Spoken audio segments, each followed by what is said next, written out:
Hi. நியூசிலாந்தோட பார்லிமெண்டே முடங்குற அளவுக்கு ஒரு போராட்டம். அந்த பார்லிமெண்ட்லேயே ஒரு குழு எம்பிக்கள் வந்து பார்லிமெண்ட்டுக்கு உள்ளேயும் போராட்டம் பண்ணியிருக்காங்க. நியூசிலாந்தே முடங்குற அளவுக்கு திரும்பி பார்க்குற அளவுக்கான போராட்டம். என்ன அந்த போராட்டம்? நியூசிலாந்தில் மாவோரி இனம் அப்படின்னு சொல்லிட்டு ஒரு பழங்குடியின மக்கள் அங்கே இருக்கிறாங்க. அந்த பழங்குடியின மக்கள் தான் அந்த நியூசிலாந்து மண்ணோட பூர்வ குடிகள் அப்படின்னு சொல்கிறாங்க. அவங்க ஆக்சுவலாக எங்கேருந்து வந்தாங்க அப்படின்னு பார்த்தீங்கன்னா, பாலினேசியா அப்படின்னு ஒரு தீவு கூட்டங்கள் இருக்குது. அந்த தீவு கூட்டங்கள்ல இருந்து 1320 1350 அந்த 300 இடைப்பட்ட காலங்கள்ல பல்வேறு நேரங்கள்ல அங்கிருந்து இடம்பெயர்ந்து வந்தவங்க தான் இந்த மாவோரி இன மக்கள். இந்த மாவோரி இன மக்கள் தான் நியூசிலாந்து மண்ணில் முதல்ல குடியேறிய மனிதர்கள். இவங்க குடியேறிய பிறகு அங்க பல்வேறு காலனி ஆதிக்கங்கள், பிரெஞ்சு காலனி ஆதிக்கம், பிரிட்டிஷ் காலனி ஆதிக்கங்கள் நடந்திருக்கு. பிரெஞ்சு காரங்களோட அவங்களுக்கு நிறைய பிரச்சனைகள் இருந்திருக்கு. பிரிட்டிஷ்காரங்க வந்ததுக்கு பிறகு அவங்களுக்குள்ள ஒரு இணக்கமான சூழல் உருவாகி இருக்கு. 1840 பிரிட்டிஷ்காரங்களோட ஒரு புரிந்துணர்வு ஒப்பந்தம் ஒன்று போடுறாங்க. அந்த ஒப்பந்தம் என்ன சொல்லுது அப்படின்னா, வைத்தாங்கி ஒப்பந்தம் அப்படிங்கிற ஒப்பந்தத்துக்கு பேரு. அந்த ஒப்பந்தம் என்ன சொல்லுதுன்னு பார்த்தீங்கன்னா, இங்க என்ன விதமான ஒரு அரசியல் மாற்றங்கள் ஏற்பட்டாலும் அந்த எல்லா அரசியல் மாற்றங்களும் இந்த மாவோரி இன மக்களுக்கான அந்த இறையாமையை காக்கின்ற ஒரு அரசாக அமைய வேண்டும், அமையும் அப்படின்னு சொல்லி ஒரு உறுதிமொழி கொடுக்குது. குறிப்பா அந்த மாவோரி இன மக்களுக்கான நிலங்கள், அவர்களுக்கான வழிபாட்டு முறைகள், அவர்களுக்கான அந்த கலாச்சாரங்கள், இது எதையுமே பாதிக்கக்கூடிய எந்த விஷயத்தையும் இந்த ஒப்பந்தம் அந்த நாட்டுக்குள்ள அலோவ் பண்ணாது.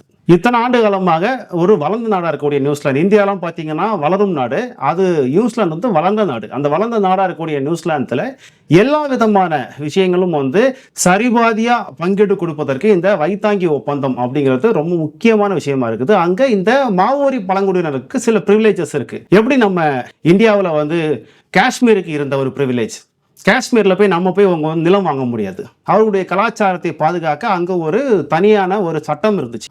அவர்களுக்கென்று ஒரு தனியான சிறப்பு பிரதிநிதித்துவம் அங்கே இருந்துச்சு. அதை வந்து இப்போ அதை நீக்கியிருக்காங்க. அதில் நிறைய பிரச்சனைகள் போயிட்டு இருக்குது. அது தனி சப்ஜெக்ட்லாம் போக தேவையில்ல.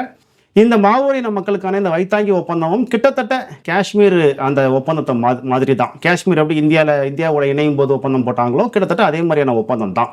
ஒரு புரிதலுக்காக நான் சொல்கிறேன். இந்த மாவோரி இனத்துக்கான அந்த வைத்தாங்கி ஒப்பந்தத்தில் இப்போ ரீசெண்டாக ஒரு அமெண்ட்மெண்ட் ஒன்று கொண்டு வராங்க. என்ன அப்படின்னா, அது அந்த அரசு கொண்டு வரல. அந்த அரசில் அங்கமாக இருக்கக்கூடிய ஏசிடி அப்படின்னு சொல்லக்கூடிய ஒரு கட்சியில் இருக்கக்கூடிய ஒரு எம்பி, டேவிட் செய்மோர் அப்படின்னு சொல்லிட்டு ஒரு எம்பி வந்து ஒரு அமெண்ட்மெண்ட் கொண்டு வராரு. அதில் என்ன அப்படின்னா, ஏன் இவங்களுக்கு தனியாக ஒரு ப்ரிவிலேஜ் கொடுக்கணும்? நியூசிலாந்தில் வந்து இறங்கக்கூடிய அத்தனை மனிதர்களும் இங்கே எல்லா விதத்திலையும் சமமானவர்கள். இவங்களுக்கு மட்டும் ஏன் தனியாக ஒரு ப்ரிவிலேஜ் நம்ம தரணும்? அதை நம்ம கொடுக்க வேண்டிய அவசியம் இல்லை, எல்லாரும் சமம் அப்படின்னு சொல்லிட்டு நம்ம எடுத்துகிட்டு போகலாமே அப்படின்னு சொல்லிட்டு ஒரு பில் ஒன்று அந்த பார்லிமெண்ட்டில் சப்மிட் பண்ணுறாங்க. சப்மிட் மட்டும் தான் பண்ணுறாங்க. அந்த பில் வந்து அங்கே டிஸ்கஷனுக்கே வரல. அதற்குள்ளேயே அங்கே இருக்கக்கூடிய அந்த மாவோரின மக்கள், அந்த மாவோரின மக்களின் பிரதிநிதிகள், அந்த எம்பிக்கள் பயங்கரமாக ஒரு ப்ரொட்டஸ்ட் ஒன்று பண்ணுறாங்க. அந்த ப்ரொட்டஸ்ட்ல முக்கியமான அங்கம் பார்த்தீங்கன்னா ஹக்கா டான்ஸ். அந்த ஹக்கா நடனம் அப்படிங்கிறது வந்து மாவோரின மக்களுடைய கலாச்சாரத்தின் ஒரு பங்கு.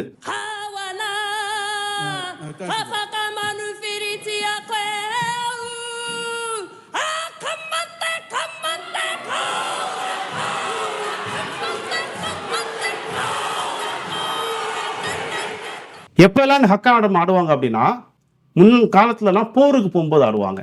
வழிபாடு நேரங்களில் கடவுளை கும்பிடும்போது வழிபாடும் போது ஆடுவாங்க. அந்த மக்களுடைய முக்கிய தலைவர்கள் யாராவது இறந்து போனாங்க அப்படின்னா அவர்களை வழி அனுப்புறதுக்கு ஆடுவாங்க. சந்தோஷமா இருக்கும்போது ஆடுவாங்க. திருவிழா நேரங்கள் ஆடுவாங்க. இப்படி அவர்களுடைய எல்லா விதமான வாழ்வியலிலும் கலந்திருக்கக்கூடிய இந்த ஹக்கா நடனம் அப்படிங்கிறத வந்து அந்த பார்லிமெண்ட்ல இருக்கக்கூடிய அந்த பெண் எம்பி ஆரம்பிக்கிறாங்க. அங்க இருக்கக்கூடிய எல்லா மாவோரி எம்பிக்களும் வந்து அந்த ஹக்கா நடனத்தை ஆட ஆரம்பிக்கிறாங்க. நிச்சயமா உள்ளபடியே இது வந்து அவர்களுடைய எதிர்ப்பை பதிவு செய்வதற்காக ஆடப்பட்ட நடனம் மட்டுமே. இதை வந்து அந்த நியூசிலாந்து பார்லிமெண்ட்டும் இதை அப்படியே தான் ஏற்றுக்குது. இந்த நடனத்தை தொடர்ந்து இந்த போராட்டம்ங்கிறது பார்லிமெண்ட்டுக்கு வெளியில் வருது, மக்கள் போராட்டமாக மாறுது. நியூசிலாந்தோட மக்கள் தொகை பார்த்தீங்கன்னா வெறும் 53 லட்சம் மக்கள் தான் அங்கே மொத்தமே வாழ்கிறாங்க. நாட்டில் மொத்தமே வாழ்கிறவங்களே வெறும் 53 லட்சம் தான். அதில் 43,000 மக்கள் வீதிக்கு வந்து நூற்றுக்கணக்கான கிலோமீட்டர்கள் அமைதி பேரணி நடத்துறாங்க. யோசிச்சு பாருங்க, 43,000 பேர், கிட்டத்தட்ட 1% மக்கள், அங்க இருக்கக்கூடிய ஒட்டுமொத்த மக்கள் தொகையில 1% கிட்டத்தட்ட 1% மக்கள் வந்து வீதியில் இறங்கி ஒரு அமைதி பேரணி நடத்துறாங்கன்னா அது எவ்வளவு பெரிய பேரணி இருந்திருக்கும், அது எவ்வளவு பெரிய தாக்கத்தை அங்க ஏற்படுத்தியிருக்கும்னு நீங்க வந்து யோசிச்சு பார்க்கணும்.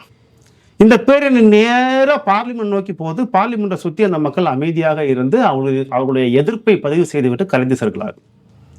இவ்வளோ பெரிய ஒரு போராட்டம், இவ்வளோ பெரிய மக்கள் திரள் கொண்ட ஒரு போராட்டத்தை அங்க நடத்தி முடிச்சிருக்காங்க. இதுக்கான அந்த போராட்டத்துக்கான ஒரே குறிக்கோள் என்ன அப்படின்னா, எங்கள் வைத்தாங்கி அக்ரிமெண்ட் வந்து அப்படியே காக்கப்பட வேண்டும். அதுல எந்த விதமான மாற்றங்களும் செய்யப்படக்கூடாது. அங்க இருக்கக்கூடிய ஆளுங்கட்சியாகட்டும் எதிர்கட்சியாகட்டும் அவங்களுக்கு ஒரு அஷூரன்ஸ் கொடுக்குறாங்க. கண்டிப்பா உங்களுடைய வைத்தாங்கி அக்ரிமெண்ட்ல எந்த விதமான அமெண்ட்மெண்ட்டும் செய்யப்பட மாட்டாது. மாற்றங்கள் எதுவுமே நாங்கள் செய்ய யோசிக்கவே இல்லை. அந்த கட்சிக்காரங்க ஒரு பில் ஒன்று வச்சிருக்காங்க. நாங்கள் அதை டிஸ்கஷன் கூட எடுக்கல. ஸோ எங்களுக்கு உங்களுடைய அந்த வைத்தாங்கி அக்ரிமெண்ட்டை மாற்றி அமைக்கக்கூடிய எந்த விதமான எண்ணமும் எங்களுக்கு இல்லை அப்படின்னு சொல்றாங்க. ஆனா அந்த மாவோரி இன எம்பிக்களும் அந்த மக்கள் பிரதிநிதிகளும் என்ன சொல்றாங்க அப்படின்னா, இது ஒரு சின்ன பொறி. இந்த பொறியை ஒருவேளை நாங்க இப்பவே அணைக்காம விட்டுட்டோம் அப்படின்னா இந்த பொறி எங்கள் இனத்தையே அழிக்கும், எங்கள் இனத்தின் அடையாளத்தையே அழிக்கும், எங்கள் இனத்தின் மொழியை அழிக்கும், எங்கள் கலாச்சாரத்தை அழிக்கும். அதனால இந்த பொறியை சின்னதா போடும்போதே நாங்கள் எங்கள் எதிர்ப்பை வலுவாக எங்களால் முடிந்தவரை வலுவாக சொன்னால் மட்டும்தான் இந்த பொறி அங்கேயே அணைக்கப்படும். அதனால நாங்க மிக மிக வலுவாக சின்ன கருத்தை நாங்க வலுவா எதிர்க்கிறோம் அப்படின்னு சொல்றாங்க. நியாயமான விஷயம். அவர்களோட பக்கத்துல இருந்து பார்க்கும்போது அவர்களுடைய கலாச்சாரமாகட்டும் அவர்களுடைய அந்த வாழ்வியல் முழுமையாக பாதிக்கப்படக்கூடாது, அப்படியே பாதுகாக்கப்பட வேண்டும் அப்படின்னு சொல்லி அவங்க இந்த ப்ரொட்டஸ்ட்டை வந்து முன்வைக்கிறாங்க. உலகமே திரும்பி பார்க்குது. ஆளும் அரசாங்கமும் அவர்களுக்கு சாதகமான முடிவை தான் எடுக்குது. ரொம்ப வரவேற்கப்பட வேண்டிய விஷயம்தான். இந்த நிலைமை உலகத்துல இருக்கக்கூடிய அத்தனை பழங்குடியினர்களும் ஏதோ ஒரு நேரங்களில் இந்த மாதிரி ஒரு விஷயத்தை அவங்க வந்து ஃபேஸ் பண்ணி தான் வந்திருப்பாங்க. இதுல முக்கியமான பங்கு இந்த ஆளும் அரசாங்கங்கள் கிட்ட தான் இருக்குது. அவங்க எந்த வகையில அந்த பழங்குடியின மக்களுக்கு சாதகமான முடிவுகள் எடுக்கிறாங்க அப்படிங்கிறத வச்சுதான் அந்த மக்களுடைய கலாச்சாரமும் அவர்களுடைய இறையாண்மையும் பாதுகாக்கப்படுமா இல்லையாங்கிற அந்த விஷயம் அதுல தான் இருக்குது. நியூசிலாந்துல இப்ப இது ஒரு பெரிய பிரச்சனையா இல்லாம இருக்கலாம். வருங்காலத்தில் இதே போன்று நிறைய பில்ஸ் அங்க தாக்கல் செய்யப்படும் போது சிறு சிறு மாற்றங்கள் ஏற்படுவதற்கான வாய்ப்பு இருக்குதோ அப்படிங்கிற ஐயம் நமக்கு எழுகிறது. அதை இந்த மாவோரி இன மக்கள் எப்படி எதிர்கொள்ள போகிறார்கள், அவருடைய இறையாண்மையை, அவருடைய வாழ்வியலை, அவருடைய கலாச்சாரத்தை, அவர்களின் நில உரிமையை அவர்கள் எப்படி காக்க போகிறார்கள் அப்படிங்கிறத காலம்தான் பதில் சொல்லணும். நாளை இன்னொரு வீடியோவில் சந்திப்போம். நன்றி.